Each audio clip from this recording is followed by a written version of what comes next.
I'm a local girl. I grew up in Baldwin County and loved the beach.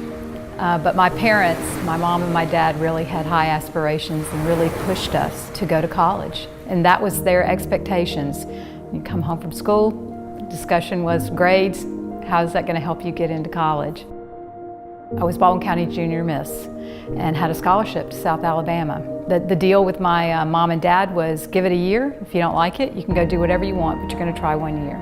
And I fell in love with South. I joined a sorority. I was Chi Omega. I wanted to be a teacher, so I was taking a lot of math classes. And I met a professor along the way who steered me into the electrical engineering department. The night she called us to tell us that she had decided to change her major to electrical engineering, I was very shocked. I said, "Are you sure?" And she said, "Yes." And from that day on, we never questioned it because when she said yes, I knew that she really knew that's what she wanted to do. There were 18 electrical engineering students the year I graduated. There were 3 women. So women were just starting to make their way into the professional world and into the engineering world. And I interviewed with GE, who was on campus.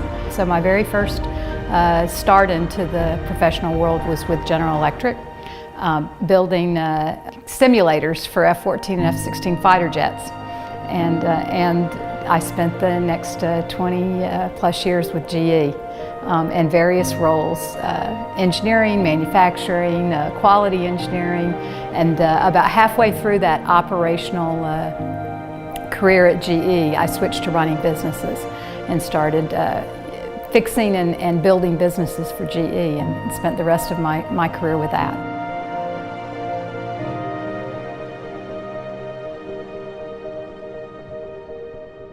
I was running a GE business. I took that GE business and worked with a private equity company to spin it off. So this became, my business. It was an industrial diamond business.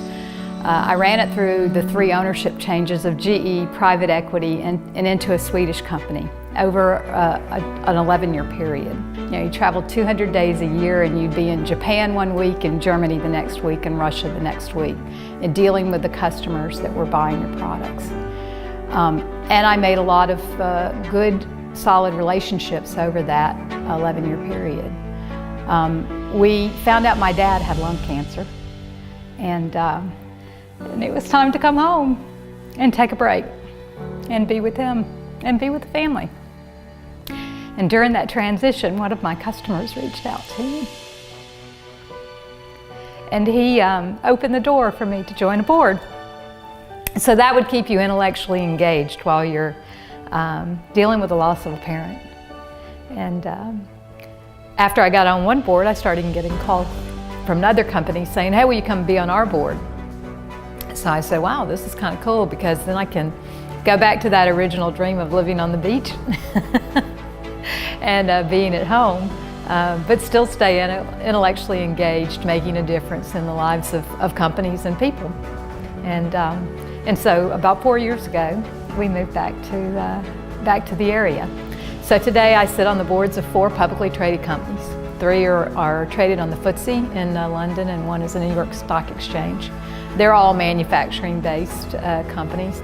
Today, my strategy in life, I spend about 1/3 of my time engaged in board work, and I spend about 1/3 of my time in the local community giving back.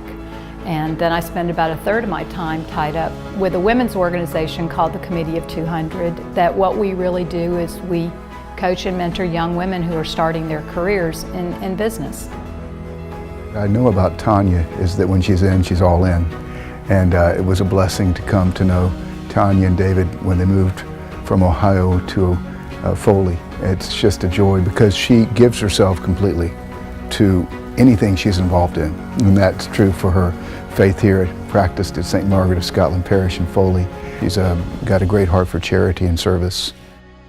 Having known Tanya for most of her career at GE and watching her grow through that process was amazing. But one of the things that she has always done was she was a people person.